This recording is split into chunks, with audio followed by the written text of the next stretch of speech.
പിന്നെ റോബോട്ടിക്സിലൊക്കെ ഭയങ്കര താല്പര്യമാണ്. അപ്പോൾ ആ ബേസിൽ തന്നെ അഡ്മിഷൻ കിട്ടിയതിൽ ഹാപ്പിയാണ്. ജർമ്മനി പബ്ലിക് യൂണിവേഴ്സിറ്റിയിൽ മാസ്റ്റേഴ്സിന് അഡ്മിഷൻ കിട്ടിയ 2 ഫ്രണ്ട്സാണ് നമ്മുടെ കൂടെ ഉള്ളത്. അപ്പൊ അവരുടെ വിശേഷം എന്തൊക്കെ? എൻ്റെ പേര് അഭിഷേക്, ഞാൻ കോഴിക്കോട് നിന്നാണ് വരുന്നത്. എൻ്റെ പേര് മുഫീദ്, ഞാൻ മലപ്പുറത്ത് നിന്നാണ് വരുന്നത്. ഞങ്ങൾ രണ്ടാളും BCA ഗ്രാജുവേറ്റ്സ് ആണ്. ഞങ്ങൾ രണ്ടാളും പഠിച്ചത് ശ്രീനിവാസ് യൂണിവേഴ്സിറ്റി മാംഗ്ലൂരിലാണ്. ജർമ്മനി എന്നുള്ള ആഗ്രഹം നിങ്ങൾക്ക് എപ്പോഴാണ് മനസ്സിൽ തോന്നി തുടങ്ങിയത്? പെട്ടെന്നുണ്ടായതെന്ന് പറഞ്ഞാൽ എനിക്ക് പ്ലാൻ ഉണ്ടായിരുന്നു. ഫസ്റ്റ് ഇയർ പഠിക്കുമ്പോൾ തന്നെ അബ്രോഡ് എവിടെയെങ്കിലും സ്റ്റഡി പോകണമെന്നൊരു ആഗ്രഹം ഉണ്ടായിരുന്നു. പിന്നെ ഞാൻ തേർഡ് ഇയർ ഒക്കെ ആയപ്പോൾ അന്വേഷിക്കാൻ തുടങ്ങിയപ്പോൾ അപ്പോൾ ഒരാളും കൂടി ഉണ്ട്, ഇവരും കൂടി ഒപ്പം. ഞാനാണ് എന്നോട് ആദ്യം പ്ലാൻ പറഞ്ഞിട്ട് പോകുന്നത്. പിന്നെ എനിക്കും താല്പര്യമായി പോകാൻ. ഡിഗ്രി ഒരുമിച്ച് പഠിച്ചാൽ മാസ്റ്റേഴ്സ് ഒരുമിച്ച് ചെയ്യുമ്പോൾ നല്ലൊരു എക്സ്പീരിയൻസ് ആയിരിക്കും തോന്നുന്നു. ഓക്കെ, അപ്പൊ നിങ്ങൾക്ക് ഇപ്പോൾ ജർമ്മനിയിൽ മാസ്റ്റേഴ്സിനും സെയിം യൂണിവേഴ്സിറ്റി ഉണ്ടല്ലേ കിട്ടിയിരിക്കുന്നത്? ഞങ്ങൾക്ക് കുറേ കോഴ്സ് ഒരേ യൂണിവേഴ്സിറ്റി തന്നെ കിട്ടിയത്. DIT യൂണിവേഴ്സിറ്റിയിൽ ഇന്റലിജന്റ് റോബോട്ടിക്സിന് കിട്ടി.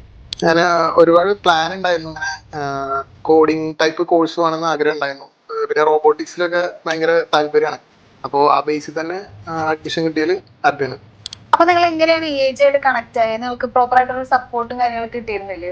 ജർമ്മനി പോലുള്ള പ്ലാൻസ് വന്നപ്പോൾ തന്നെ ഓരോ ഏജൻസിയിലും അന്വേഷിക്കാൻ തുടങ്ങിയിരുന്നു. ബാംഗ്ലൂർ പഠിച്ചുകൊണ്ട് എനിക്ക് ഫുൾ എല്ലാ ജില്ലയിലും ഫ്രണ്ട്സ് ഉണ്ടായിരുന്നു.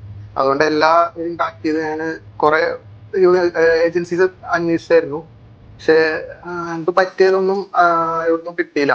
ലാസ്റ്റ് ഇവിടെ തൃശ്ശൂര് ഇങ്ങനെ ഒരു ഏജൻസി ഉണ്ടെന്ന് എൻ്റെ ഫ്രണ്ട് പറഞ്ഞ് അവരായിട്ട് കണക്ട് ആയി. ഞങ്ങളെ കൗൺസിലർ ദിവ്യ ഭയങ്കര ഹെൽപ്ഫുൾ ആയിരുന്നു. എല്ലാ കാര്യവും പക്കയായിട്ട് ചെയ്തു തന്നെ. പിന്നെ എപ്പോ മെസ്സേജ് അയച്ചാലും റിപ്ലൈ ഇട്ടുണ്ടായിരുന്നു. കമ്മ്യൂണിക്കേഷൻ കാര്യങ്ങളൊക്കെ എല്ലാം ഓക്കെ ആയിരുന്നു. ഫുള്ളി ഞങ്ങള് ഹാപ്പിയാണ്. Thanks to AG. Thank you AG.